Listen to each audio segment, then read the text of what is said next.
Welcome to Red Ice Radio. I'm your host, Henrik Palmgren. Before we get to the show, I just want to mention our websites, red-ice.net and our soon-to-be-opened redicecreations.com, with all things related to Red Ice Radio, including our new subscribers section, with much more interviews. There is much more information to come, so stay tuned.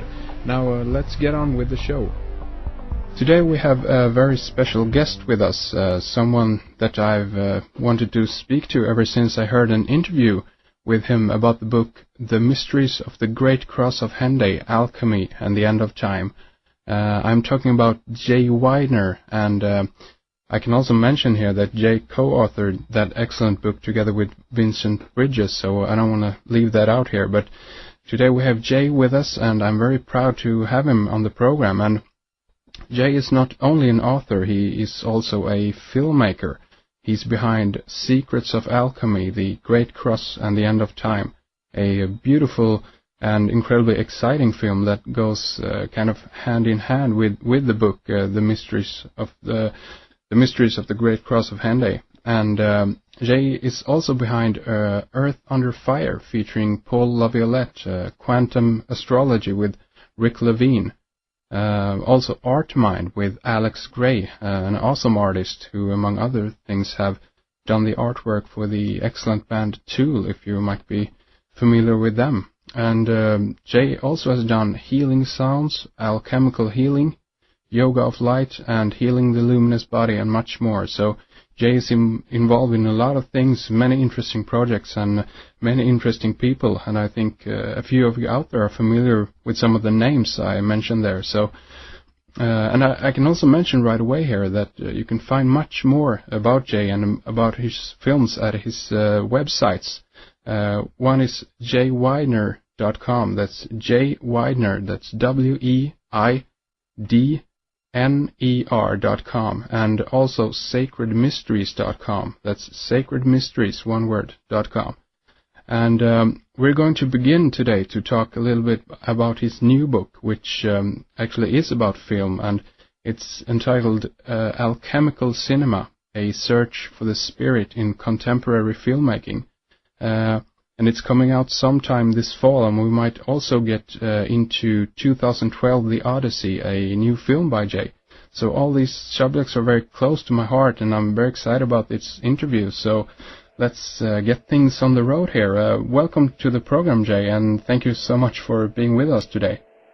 Well, thank you very much. It's my pleasure. Yeah, it's great to have you here. You're involved in so many interesting things, and I find it really nice that you're such a person that use all means necessary, so to speak, to get out your material, not only through books then, but I'm talking about through film and through DVD and also, of course, through the internet. So maybe we could, begin, if you would like to, for those who don't know you or have heard about you before, if you could mention a little bit about your background and how you ended up writing and making films about these kinds of subjects. Yeah, well, let's see. My original, I was a journalist and a writer, pretty much a dyed-in-the-wool scientist, materialist. This is back in the early 80s. I didn't believe in things that were spiritual or in extra-dimensional manifestations or anything like that, and I encountered a book in 1986 called Mystery of the Cathedrals by an unknown author named Fulcanelli, and I became obsessed with this book because I didn't believe what he was saying, and secondly, I couldn't understand a lot of what he was saying, and being what I thought was a pretty smart guy, I was irritated by the fact that I couldn't understand a lot of what he was saying. So I began investigating the book one step at a time, and as I did, I became initiated into the realm of alchemy and what it really meant. And by the time my journey was over, well, it's not over yet, but by the time the first book came out in 99, I had completely altered my life, my belief system, And I realized that, of course, that the person who wrote the book, Mysteries of the Cathedral, Fulcanelli, had in fact initiated me through the book, which was probably the intention of the book, not to initiate me, but to initiate the reader. Yeah. And I was a completely different person, lost all my friends. Some of my family thought I had lost my mind. And as I had been involved in media in Hollywood, I was in Hollywood writing scripts and television shows before this happened.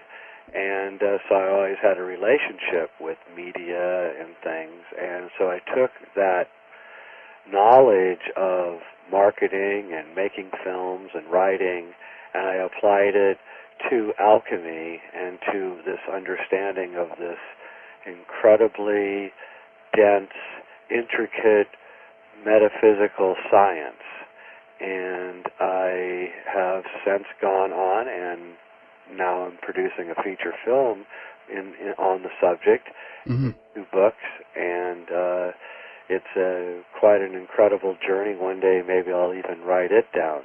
But basically, I came to the realization that we live in a multiverse, not a universe, that there's multiple dimensions overlapping our 3 dimensions, and that these dimensions interact.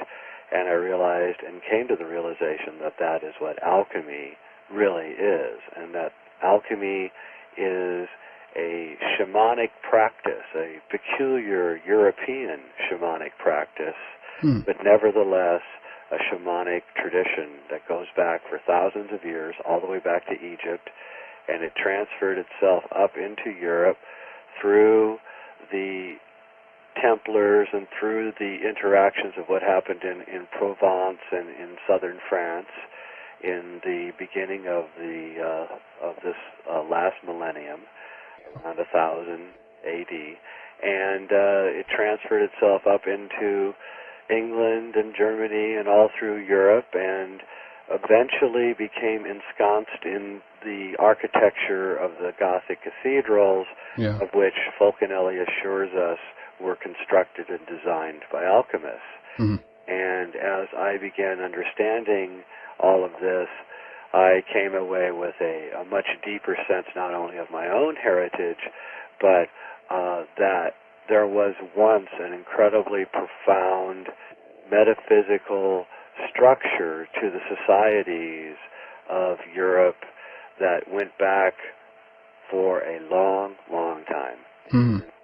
That, I guess, became the mission of my life, to then try to get this down into paper and onto film, and to let other people know that the world that we've been told exists is not exactly the way it is, and that everything we know is wrong, and that once we understand that, we not only can understand the world as it really is, but we can feel maybe a little bit better about who we are and where we are and what we've done. In history. And so I guess that's my mission in life.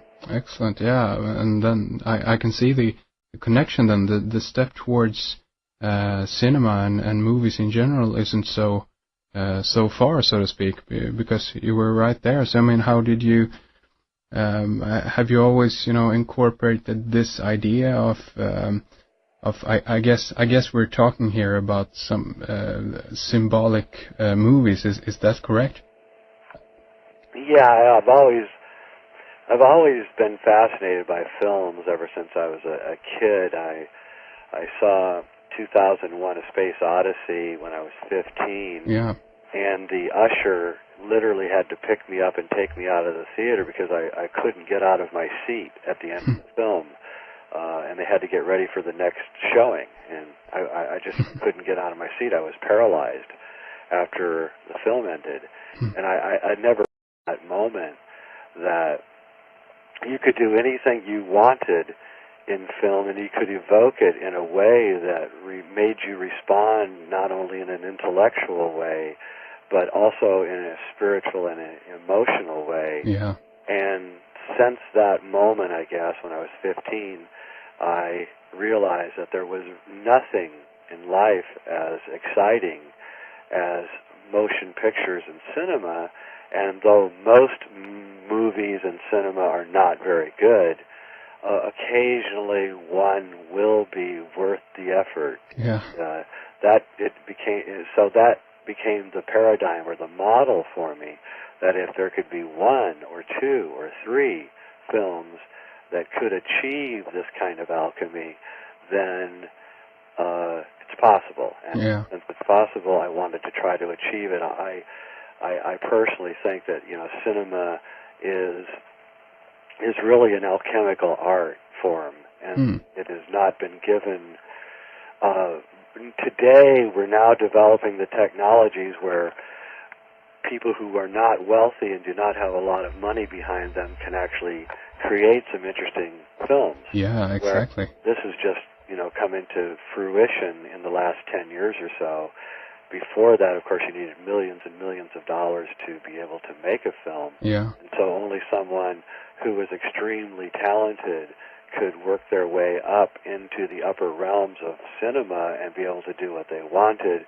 So only a Bergman or a Kubrick could actually do it. And today it's now opening up. The whole field is opening up. Everything is in an incredible state of flux and change. Yeah. Very exciting. And I think we're going to see some very bad films being made, and occasionally I think we're going to see some very good films being made. Yeah. And I'm very excited. Absolutely, yeah, I totally agree, and that is what happens when we're able to open up the arena in the kind of way that the digital media has brought. But I'm just curious here. Do you work digitally? Do you work? I do. I used to shoot film, and I love film as a medium, and I think it's in many ways superior to the digital medium, but I can't compete economically with the digital medium. It is just so cheap to make a film that it's just beyond. There's no comparison. I mean, exactly.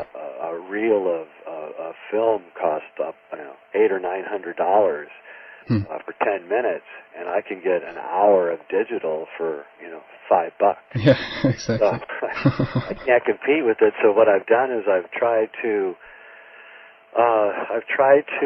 massage the digital medium into making it as palatable as I can towards the look of cinema. Yeah. I think I've achieved that. I think I've got a ways to go.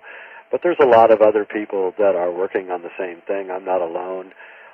This is happening all over the world. Yeah. I'm going to make a prediction that in 5 or 6 years, if the human race survives, we're going to have a real golden age of cinema. Yeah. And I think it's happening. I think we're just right at the birth of it right now. Exciting. Yeah, because I know that in film editing software there are amazing plugins now that you can do miracles with if you got to take away, just as you say, the digital feel of it and make it this analog kind of mush out the colors and really get the best out of the footage, so to speak. So yeah, that's right. I think that's exactly right. I think that we have to.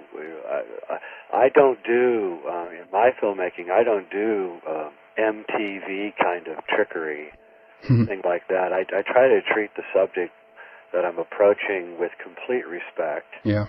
I don't need weird camera angles or fast cutting. To me, that means you don't have any content. Yeah. I like to say the 3 most important words in filmmaking are content, content, and content. So, if you don't have content, then all of your technical expertise is useless. Yeah. And I think that's my strongest suit in this, is that I do have a lot of good content, and I also know the technical side. Although I'm not an expert in the technical side, I know it enough to be able to pull off what I think needs to be done.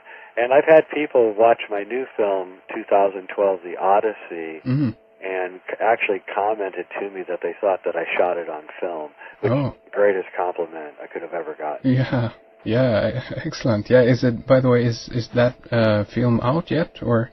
It's going to be opening across the United States and Canada in November, December, and January, and then worldwide after that. Although it is showing in England, in France, and in South Africa in November and December, and then it'll open up on. Well, I don't know. Maybe a major distributor will take it up. There's a big chance of that happening. If that happens, then the whole game changes.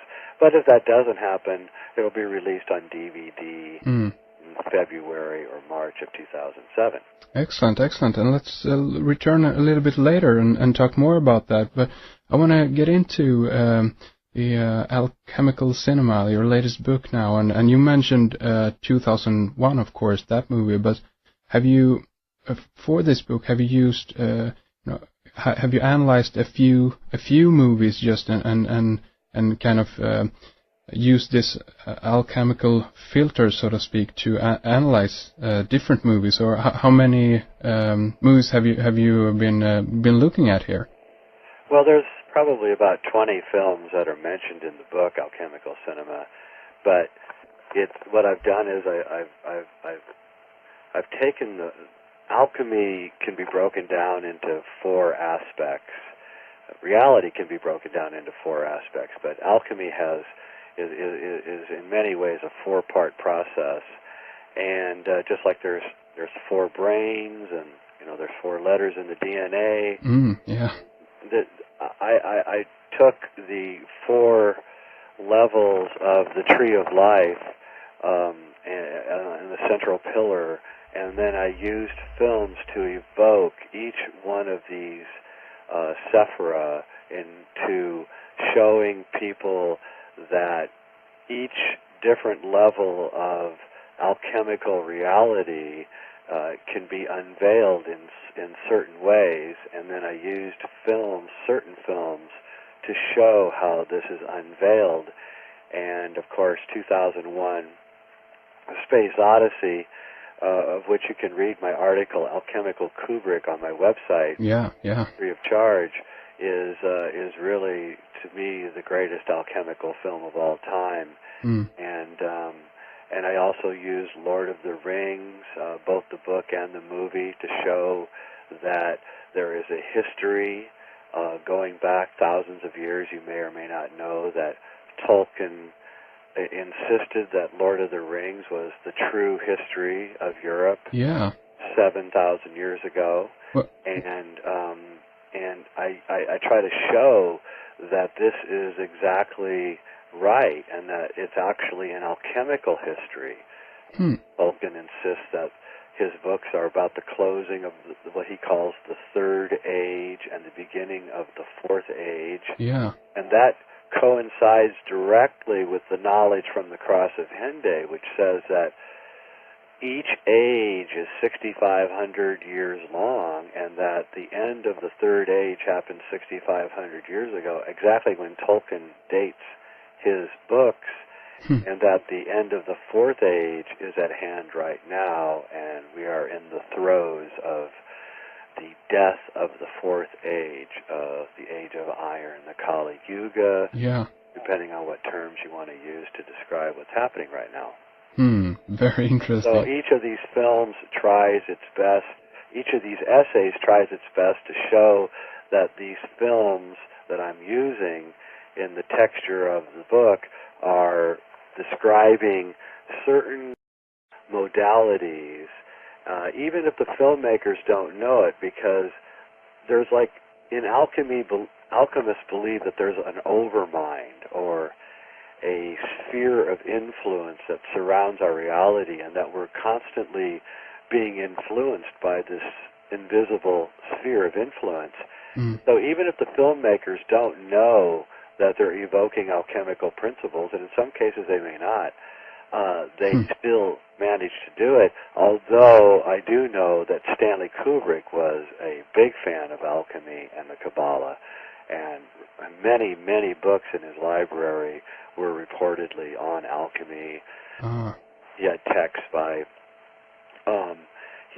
by Nicholas Flamel and many others. So I know for sure that he was influenced by it, And then other films that I mentioned besides Lord, and I know that J.R.R. Tolkien, who was an Orthodox Catholic, but I think that it was a strange Catholicism that possibly had been influenced by some alchemical principles, similar to the people who built the Gothic cathedrals. And then the other films that I mentioned are Terminator by James Cameron, which is really about where this age will head if it doesn't end. In other words, if this current age we're in does not end in 2012 or does not end next year or in 10 years, then we probably are going to be heading to some kind of Terminator-type future where the human soul, they will attempt to download the human soul into the machine. The machine will then become, the device that overruns our world. Titanic by James Cameron is another essay in the book, and many people don't like the film Titanic, but what is interesting about the film Titanic is that, first off, it's the biggest hit ever in cinema history, and secondly, the film is about us. When you go in to see the film Titanic, you already know how it's going to end. We all know that the Titanic went down on April 14th. But so the film is saying, okay, what is this about? And the film is how the passengers are on an iron ship sailing in the wilderness, and their own hubris brings the ship down. Their own idea that this is an unsinkable ship, that they can turn all the engines on and go right through a field of icebergs, and think that they're not going to hit one. And then they hit it, and the iron ship falls apart, and they all die. And what's interesting is there's no suspense in this film. We know that that's going to happen the minute you sit down in the theater. So it's like an eerie forecasting of how this age is going to end if we're not careful. And so there's all these kinds of essays throughout the film, throughout the book, and it's really very exciting to be working on it. Yeah, very interesting. I mean, there are a bunch of questions that pop up in my head here, but I want to return to the idea of that messages can be communicated through film, yet that the director or the makers of the film might be unaware of it. That is very interesting, I think. It is very interesting. That comes from letters that I have written to certain filmmakers asking them about their films, and I've received back their responses, and I would be amazed by, excuse this, but how ignorant they were. and then I realized, of course, that this overmind is influencing things, and a lot of people today are conspiracy theorists, and they keep searching for the magic bullet that's going to unveil, the reality of what's going on around us. And they never seem to find it. And the reason that they never seem to find it is not because there isn't conspiracies. There certainly are conspiracies in this world. But because there is an overmind that is influencing us in very subtle ways. And this is really the Hermetic tradition. The Hermeticists would influence political events and societal events around them without ever taking credit for it, and no one would actually ever know that it was they, the Hermeticists, who had actually caused the event to happen. This is, of course, the role that Gandalf has in Lord of the Rings. He is influenced. He's an alchemist. He wears a Phrygian hat, and he has a staff, and he rides a white horse. And he is transmuted from Gandalf the Grey to Gandalf the White by falling into the abyss, fire, and all these alchemical allegories are going on. But what he's really doing is he's influencing the events that are occurring, but he's influencing them in a selfless way, not in a selfish way. So he's kind of the anti-conspiracy theorist. And this is what's going on a lot of levels. You know, people are working towards making a better world every day, and we don't know who they are, and frequently they don't even know that they're doing this. And I think that this is going on, and it's really a cause of great hope and joy, because there are forces at work that we do not understand. You know, I always like to think about the fact that for 50 years, the Soviet Union, or 45 years, the Soviet Union and the United States faced off each other with literally thousands and thousands of nuclear weapons. Yeah. And yet they never managed to get in a war, a full-out shooting war. Yeah. I always, thought, why? Why didn't a mistake happen? Why didn't, a submarine captain accidentally launch a missile?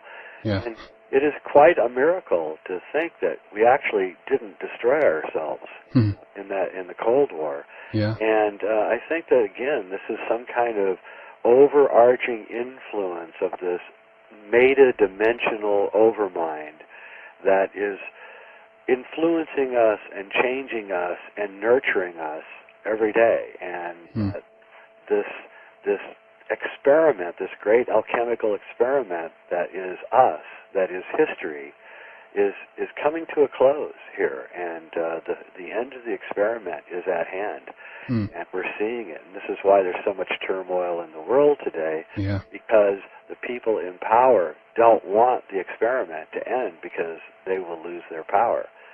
And, so this is what's going on, and I think in a very real way, and it's happening in art, and it's happening in science.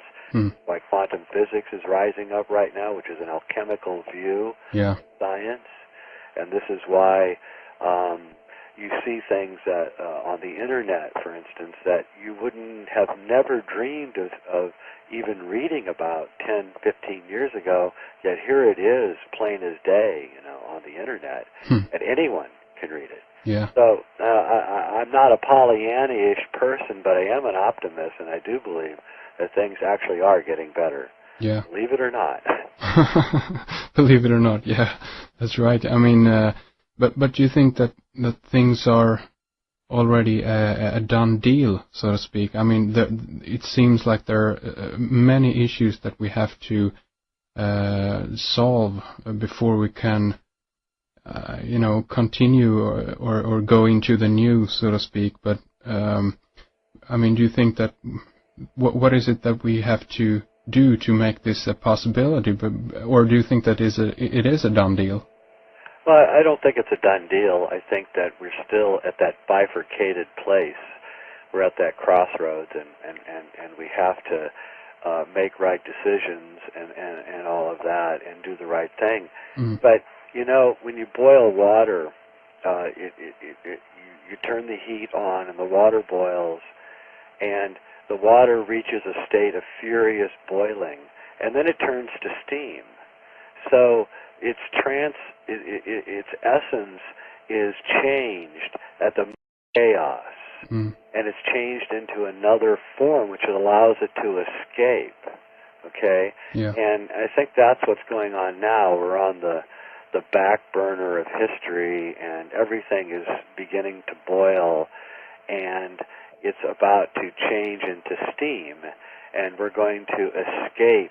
It's really the secret of transcendence. We're going to transcend this historical reality, and just as water changes or just as boiling water changes from water to steam, pretty much in that instant when the temperature gets high enough, as soon as the temperature of this historical reality gets high enough, we're going to transfer our reality from one to another, and we're all going to kind of look back at what was going on and say, what were we thinking of? Why were we doing that? Yeah. Why were we so angry at each other? And we're going to be kind of embarrassed and sheepish about the whole thing. And so, it's not that we don't have a lot of work to do. We do. Yeah. And the fact that, we have radio shows, or that people are on the internet and people are talking and things have changed. Yeah, indeed. I used to know a very wealthy man who let me into his library of 15,000 books, very rare books. This is 25 years ago. And he let me read as many of the books as I wanted to read. And so I did. And today, on the Internet, I can find 75, 80% of that information from those rare books on the Internet.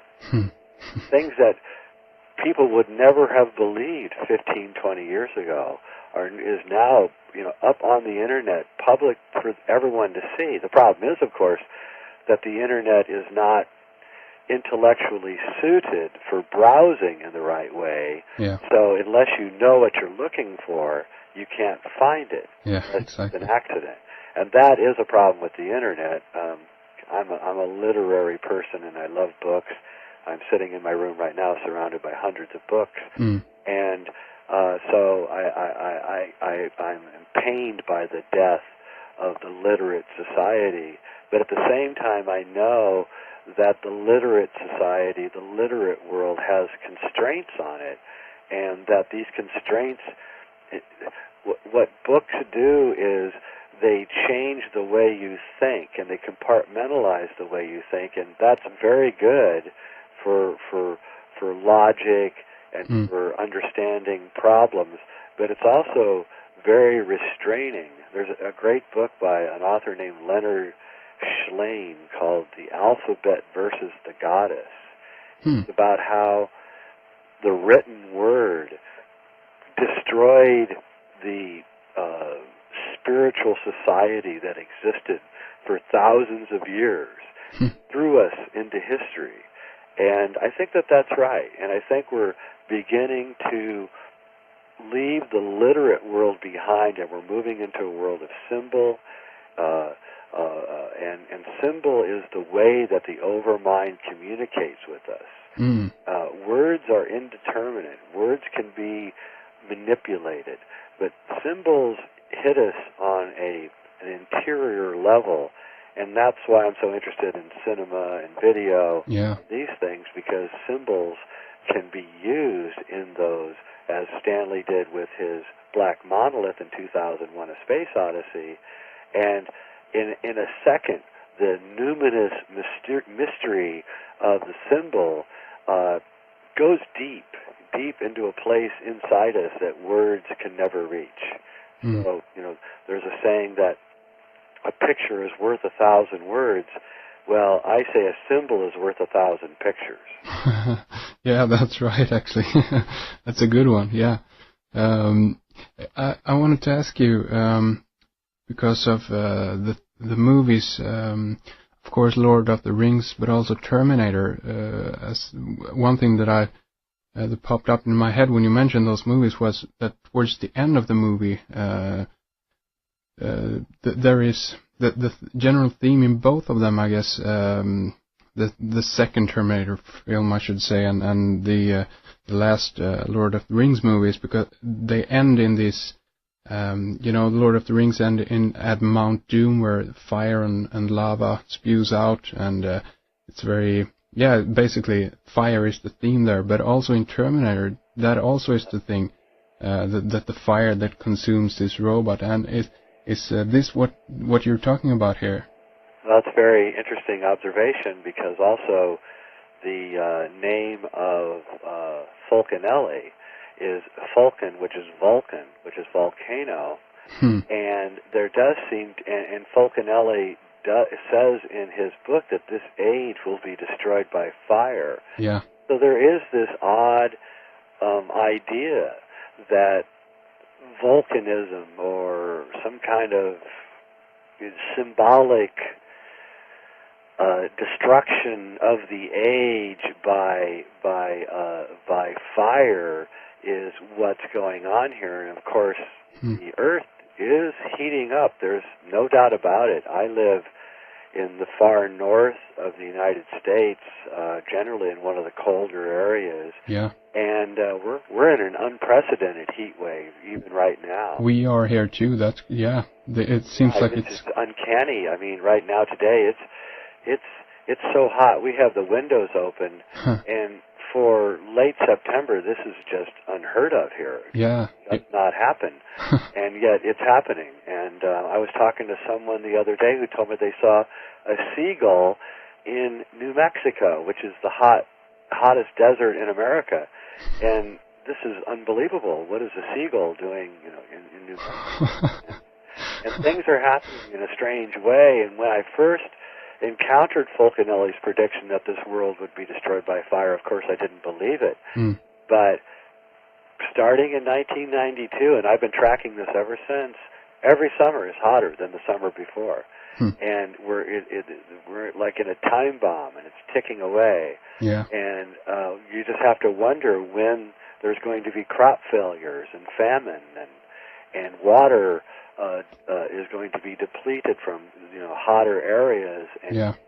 And also, of course, the anger of the planet seems to be increasing. Yeah. People are less tolerant. Where are the peacemakers? 20 years ago, we had peacemakers, people trying to make peace between warring nations.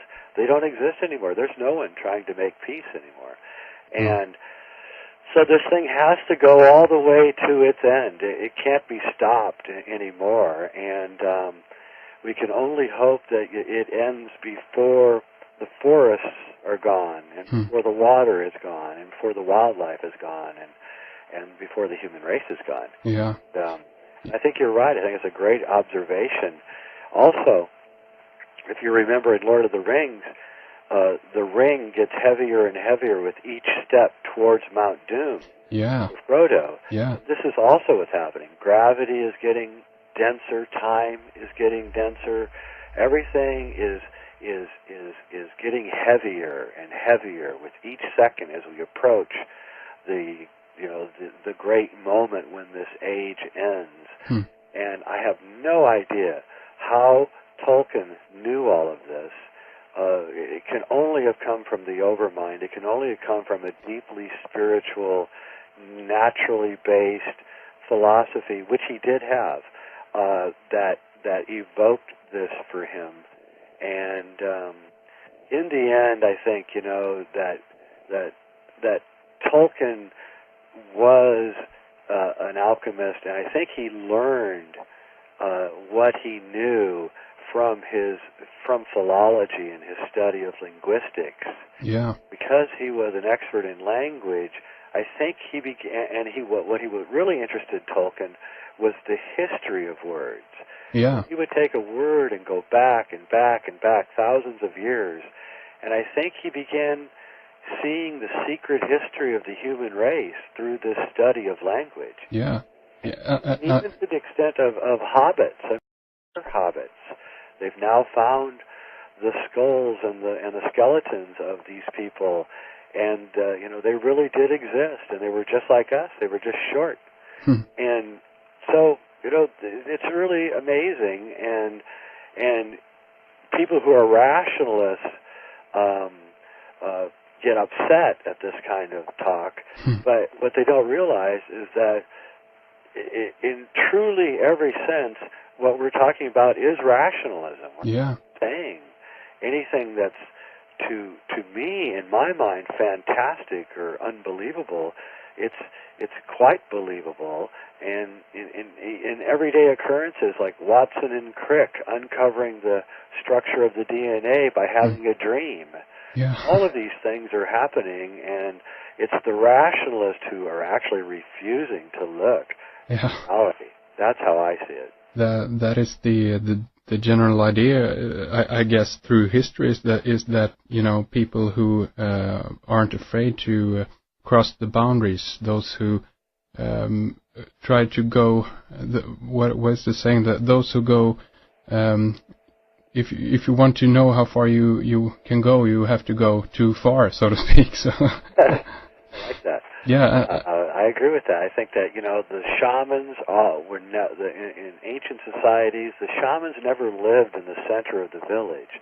They always lived on the outskirts of the village because they really were. They were kind of an embarrassment to the people in the village, and. It's kind of a metaphor because if you live out at the edge, you get to see what's coming first. Yeah.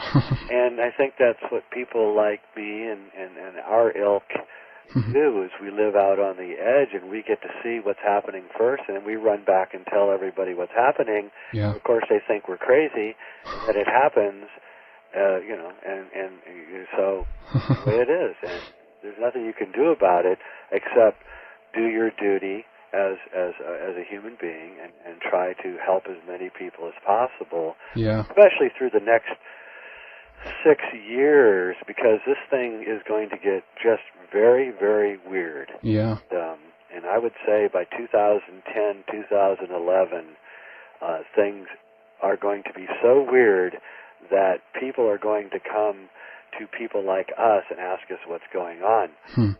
One of my old friends before he died was Terence McKenna. Yeah. And Terence McKenna used to say to me that he would say, Jay, they're going to come to you one day and ask you what's going on. The elites are going to call you up and ask you what's going on. I thought, what, are you crazy, Terence? Nobody's going to call me and ask me what's going on. But in fact, I actually now understand what he was saying, and that the people that rule this world are the most clueless as to what's going on. And they're eventually going to realize that they're not in control and that they better, do some fact gathering. When they do, then they will come to people like you and I and ask us what's going on, and I have no doubt about it anymore. I think Terence knew that because they were probably coming to him and asking him what was going on. Interesting. And do you think this, we speak of destruction here, if we take the idea that this is a, if I can use the word, a holographic, or as you used earlier, a multiverse, a multifaceted aspect that is kind of expressing itself here, this destruction, is this then both on a symbolic level and on a really physical kind of even geological level, I guess. Is that something you would agree with? Absolutely, I do. The magnetic fields of the Earth are dropping rapidly right now. They're at the lowest point in 3,000 years. Yeah. Again, the weather is changing rapidly, which is due, by the way, to the dropping of the magnetic fields. Yeah. And I think that the magnetic fields of the Earth have acted like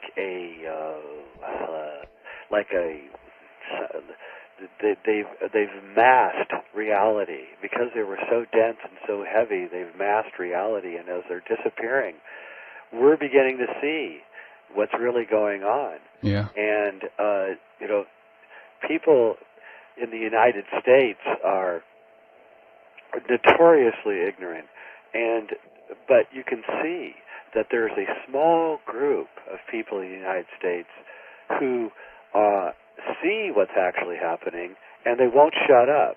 They just keep talking, no matter that no one's listening to them, no matter how much they're called crazy. They just keep going and going and talking and talking. Yeah. And they won't stop, and this persistence is amazing. And people like me, and guess what? They're starting to listen. Yeah. And slowly you're seeing that we're winning. Slowly the tide is shifting to where the people no longer believe what they're being told, and it's awful to watch it if you're here, because you're living with such ignorance around you. Yeah. And you feel compassion towards them, and you wonder why they don't understand what's happening. Yeah. But if you keep it going and you keep talking and you keep trying to change the situation, eventually you begin to see the tide change. And it's changing right now. Even in a country as backwards as the United States, you're actually seeing the tide shift. You're actually seeing people beginning to understand that they've been hoodwinked, yeah, that their government is lying to them, that they're involved in situations that they cannot get out of. And so it's happening across. And by the way, this is all going to affect the realpolitik, because once they realize how badly they've been fooled, then they're going to react And when they react, it's going to go to the other extreme, which means they're going to go to the extreme where they don't buy anything they're being told. Yeah. That's what we want. That's the beginning of enlightenment. That's right. To move to that other extreme. So it's happening right here in this country right now. I've been watching it, fascinated by it. Right now, the polls that they take are showing that people just by leaps and bounds are not believing anything that's going on anymore. Yeah. And it's at that moment that we can change things. Yeah. That moment where they're unsure, that we can come in and say, hey, here's what's really happening. You know, this world is deeper and more complex and more of a manifestation of our minds and our spirit than you ever dreamed of. And yes, it is like a holographic universe, and each person is a part of the hologram. Yeah. And if each person changes, the hologram itself changes. And so it's an individual thing, and it's a mass thing, and a collective thing, and it's all happening at the same time. And I think that I like to always say that, you know, you have to go to hell before you go to heaven. Yeah. The reason that you have to go to hell before you go to heaven is because if you just go to heaven without going to hell, then you can't appreciate what heaven is. Exactly. But if you go to hell first, and then you go to heaven, then you can appreciate how nice it is once you get there. Of course. I think that's what's going on here, is we're in our own hell, and we're beginning to realize that's not a place that we want to live in. Yeah, I totally agree. And you're correct, you have to have reference points to know where you're at, basically, in this holographic universe then, because there's so many facets to all of this, and there are multiple ways that we can go here. We're about 8 minutes away from the ending of our first segment here, but you want to, return to the book and maybe mention a few more things about it? Yeah. So let's see here. Where will I go here? Okay. So this book is really just trying to take popular culture and reveal the alchemical reality that is the truth of who we are. And I try to use, because everybody can identify with pop culture. Yeah. And I realize, of course, that this is what Stanley Kubrick and J.R.R. Tolkien and even James Cameron and Bergman and a few others, not very many, to be honest with you. There aren't a whole lot of filmmakers who are actively pursuing this kind of thing in a conscious way. There are many who are pursuing it in an unconscious way and may not know it, but for those that are actually seem to be conscious of it,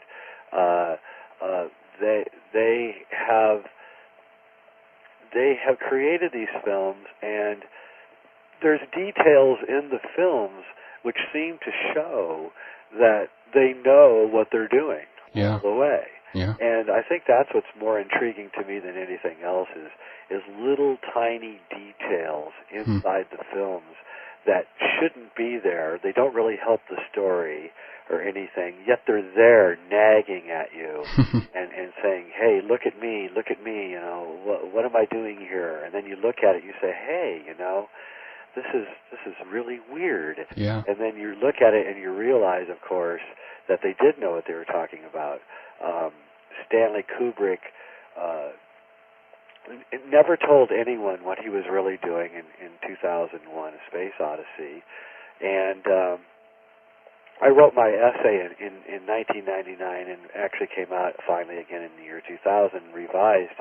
And I got a letter from the producer, Bob Watts, of 2001. He said every day on the set he asked Stanley what this film was about. Stanley would never answer him, right? And then Christina Kubrick, his wife, wrote me and said that, you are right. Stanley was obsessed with alchemy, and Stanley was obsessed with the Kabbalah. And, then I knew that he wasn't an atheist, as everyone was saying.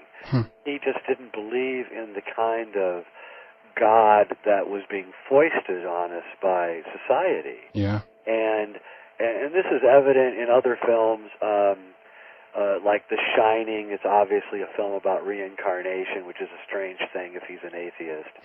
Yeah.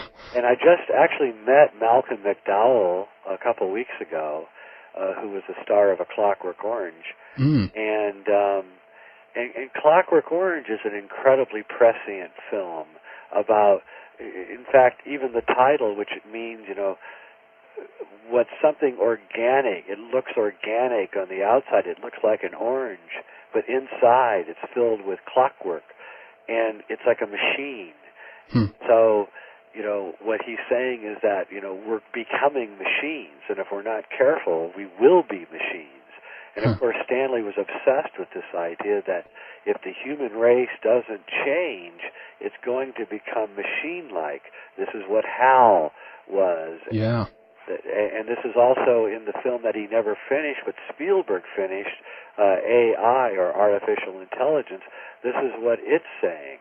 And so there's this kind of downwardness into the downloading of the human soul into the machine that I think Stanley thought was the greatest nightmare of all, in which I completely agree. Yeah. It is the greatest nightmare of all. But Stanley also shows us that it's not going to happen. In 2001, he shows us that there will be a transcendent moment before this is allowed to happen, at which man becomes the superhuman, man becomes the star child, and returns to Earth to change the world. Yeah. And so, ultimately, 2001: A Space Odyssey is, in fact, the most optimistic film ever made.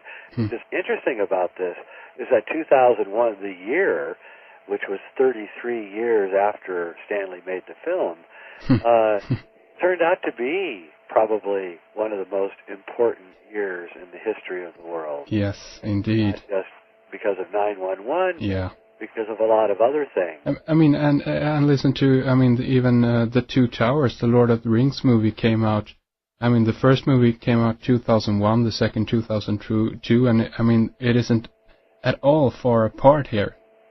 No, it isn't, and there's all these other uncanny things. The supposedly, if you believe the government, the first building that the terrorists supposedly targeted was the UN building, which is a black building and it looks just like the monolith. Yeah. Right. Yeah. It's like, and then you look at some other things which are quite disconcerting about 9/11. One of which no one ever mentions, is that the three main symbols of Freemasonry are the two pillars, Joachim and Boaz, and then the third one is a pentagon. And on every Freemasonic initiation chamber, that's what you have. You have the two pillars, and then you have on the wall a pentagon. Yeah. Okay? Yeah. This is exactly what was struck on that day. Yeah. And, it's just like, what does this mean? Why is it? Why did it happen? And why doesn't anyone ever talk about it? Yeah, absolutely. There's so much interesting stuff here. And Jay, I think that would be an excellent cliffhanger to end this segment in basically here. But in the last minute or so, why don't you tell people how to get your book and so forth? Yeah, well, the book, Alchemical Cinema, is not out yet, but if you write to me at jweidner@sacredmysteries.com, I can line up a copy for you when it comes out. And if you go to my website, jweidner, jweidner.com, you can read all my articles on Tolkien, on Kubrick.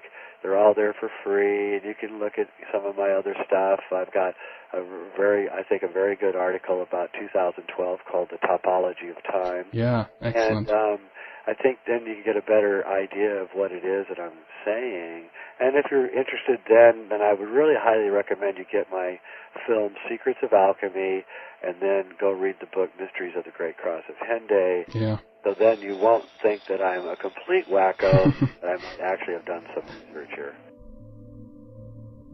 Jay and I continue this discussion in our soon-to-be-opened subscribers section on redicecreations.com. We talk more about 9/11, his film 2012, The Odyssey, and Jay have some amazing new information regarding the story about the Cross of Henday in France. Do you remember how it ended? The evidence led to Cusco in Peru, but it sort of came to a dead end there. Well, Jay shares with us his very latest information, and this is a fascinating story and more material that could take this story even further down the rabbit hole. So if you find this stuff fascinating, this is something that you don't want to miss. It's all coming up very soon on redicecreations.com. So stay tuned, and thank you very much for listening to Red Ice Radio.